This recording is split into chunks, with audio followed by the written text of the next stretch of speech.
Ibinasura naman ng Department of Justice o DOJ ang reklamong reckless imprudence resulting in homicide. Isinampa laban po kina dating Health Secretary Janet Garin at dalawang doktor kaugnay po sa issue ng kontrobersyal na Dengvaxia o yung bakuna kontra dengue.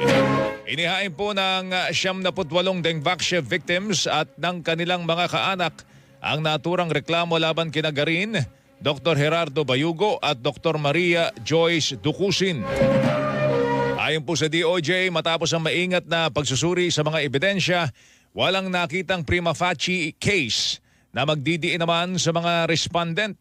Wala rin naman nung nakitang kawalan ng pag-iingat sa sinunod na proseso ng mga respondent. Malayo ang koneksyon doon sa resultang pagkamatay ng mga bata. No? It's very unfortunate really. Pero ang problema doon ay kailangan mong i-connecta pa din. Was this act or omission the one that resulted to the death or to the injury?